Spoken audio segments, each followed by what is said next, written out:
સદગુરુ સાહેબ ખૂબ આતો ધન્ય દિવસ પરમ ગુરુના દૂત સમાન પાંચે દૂત અહીંયા આપણને પરમ ગુરુનું મહત્વ સમજાવવા માટે અહીંયા ઉપસ્થિત થયા છે અને એના પ્રેરણા સ્ત્રોત અશોકભાઈ એ પણ ખૂબ ખૂબ ધન્યવાદ કે એમને આવું સરસ આયોજન કર્યું. આવા આયોજન થતા રહેશે તો ચોક્કસ દિવ્ય પરમ ગુરુનું આ જે જ્ઞાન છે ચક્વે જ્ઞાન અમારા એ 100% પરિપૂર્ણ થશે. બધો સત્સંગ આપણે સાંભળ્યો, આપણે જીતેન્દ્રભાઈને સાંભળ્યા કે એમને પરમ ગુરુના ગ્રંથો પ્રત્યે કેટલી ઉત્કંઠા છે. બહુ સરસ ઉદાહરણ કર્યું હિરેનભાઈએ. જેમ કઠિયારા પાસે ચંદનનું ઝાડ છે તો પણ એ કોલસા પાડીને એ રહ્યો, આગળ કશું થયું નહીં.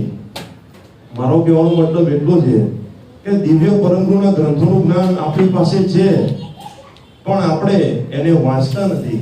પરમ ગુરુના ગ્રંથોનું એ આપણે ચિંતન મનન કરતા નથી. તો હું તમને બધાને એટલું જ કહીશ કે આ બધો આખા સત્સંગનો સાર એટલો છે કે દિવ્ય પરમ ગુરુના ગ્રંથોને આપણે વાંચીએ, સમજીએ તો જ આ બધું આપણને પ્રાપ્ત થશે. બાકી એની અત્યારે કરેલી વાતો આપણે બધા ભૂલી જઈએ, હું તમે બધા ભૂલી જઈએ કે શું અહીંયા વાતો થઈ. પણ પરમ ગુરુ કહે છે કે જે મેં ગ્રંથો રચ્યા એનો હું તમને સાર કહું. ગ્રંથોનો સાર શું કે અંશ અંશી બધું આ જ્ઞાન. હું કોણ, મારો સર્જનહાર કોણ, આ બધી માયા, આ બધી કરુણાના કરનાર કોણ, એ બધું આપણે દિવ્ય પરમ ગુરુના ગ્રંથોથી જ સમજાશે. તો હું મારી વાત કહું, મારો અનુભવની વાત કહું. આ બધું વાતો કરવામાં જેમ બહુ સરસ માહિતી અને જ્ઞાનમાં બહુ ફરક છે. તો અનુભવની વાળી વાત કરું તો દિવ્ય પરમ ગુરુના ગ્રંથો કાયમ પથમાં તો આપણે બધા હતા જ પણ એટલા પાકા નહોતા. પણ આપણે પાકા થયા. હું મારી વાત કરું તો હું જો મારામાં જે થોડી ઘણી કંઈક પરિપક્વતા છે, પરમ ગુરુ પ્રત્યે સમર્પણ છે, તો એ દિવ્ય પરમ ગુરુના ગ્રંથોનું વાંચન, એનું ચિંતન, એનું મનન અને એનું અનુકરણ. ખાલી ચિંતન મનન નહીં, એનું અનુકરણ અને એનો અનુભવ આ થશે તો જ આપણને ખરા અર્થમાં દિવ્ય પરમ ગુરુના શરણમાં આવવાનો જે ભાવ છે, લાભ છે, એનો આપણને કંઈક પ્રાપ્ત થશે, કઈ વસ્તુ કંઈક પ્રાપ્ત થશે. તો હું મારા બાળકને પહેલે તો મારા ઘરમાં શરૂઆત કરી કે દાદાના ગ્રંથો પડ્યા હતા. જો ગ્રંથો પણ તમારા ઘરમાં પડ્યા ને બહુ મોટી વસ્તુ છે. મારા દાદાના ગ્રંથો પડ્યા હતા તો મેં વાંચ્યા અને મેં પહેલો પંચમ સુષમ વેદ જ વાંચ્યો. બધા કહે એવું શું છે? મને એવું ઉત્કંઠા થઈ, જિજ્ઞાસા થઈ કે બધા 4 વેદની વાત કરે, આપણે પંચમ સુષમ વેદની વાત કરીએ તો એવું તો પંચમ સુષમ વેદમાં છે શું? બધા કે પંચમ સુષમ વેદ બહુ અઘરું છે, ના વંચાય, છેલ્લે વંચાય, ત્યાં સુધી બીજું બધું વાંચો. પણ નહીં, મને કીધું પંચમ સુષમ વેદના દિવ્ય પરમ ગુરુ શું મૂકીને ગયા છે આપણી માટે.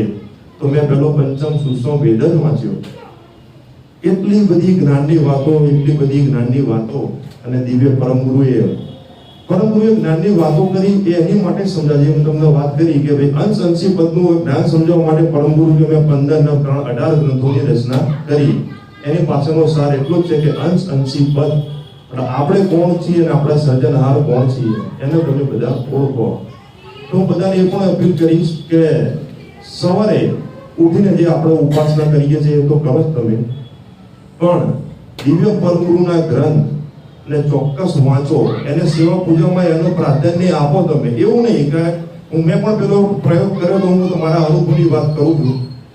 મેં પેલો પ્રયોગ કર્યો કે ના હું ઈચ્છા થશે ત્યારે વાંચીશ, નહીં વાંચું એવું બધું થાય. પણ સવારે મેં કીધું આ તો કંઈ મેળ પડે એવો લાગતો નથી. આમાં એક ધારું રહેતું નથી, કન્ટિન્યુટી રહેતી નથી. તો સવારે ઉપાસનાની જગ્યાએ હું પરમ ગુરુના ગ્રંથો જ વાંચું. રોજ 2 પેજ વાંચું.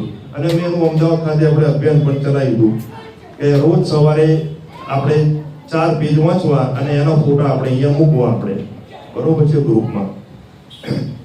તો હું પણ તમે બધાને મારા અનુભવ પ્રમાણે કહીશ કે બસ પરમ ગુરુના ગ્રંથો સવારે 1 પેજ તો અડધું પેજ, મતલબ 1 પેજ આગળ પાછળ હોય તો એનો 1 પેજ પણ તમે વાંચો.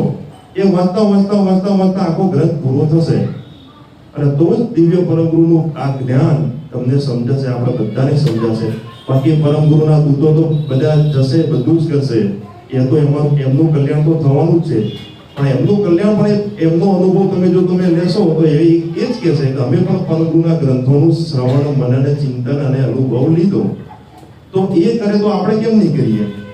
અહીંયા અમે બધા બોલીશું, તમે સાંભળશો તો એમથી કશું નહીં થાય. જેમ બધા વક્તાઓએ વાત કરી કે પોતાનો નિજ અનુભવ, પરમગુરુએ કીધું ને કે તુમ હમ જૈસી કરો તુમ હમ જૈસે હોય, તો એ બધું આપણે કરવાનું છે. કરીશું તો પામીશું, બાકી કશું થવાનું નથી. બસ તો મારો એટલો અનુરોધ છે કે બધા પરમગુરુના ગ્રંથોને વાંચો, સમજો, અને આપ સર્વે પાંચે પરમગુરુના દૂતોને દૂત જ કહીશ. બરોબર, સર્વને ખૂબ ખૂબ ધન્યવાદ કે તમે અહીંયા પધાર્યા, અને આપ સૌને પણ ખૂબ ખૂબ ધન્યવાદ કે તમે આ અશોકભાઈના કહેવાથી આ જ્ઞાન સત્સંગમાં આવ્યા. આપને સર્વને સૌ સત્ય વરસાદે.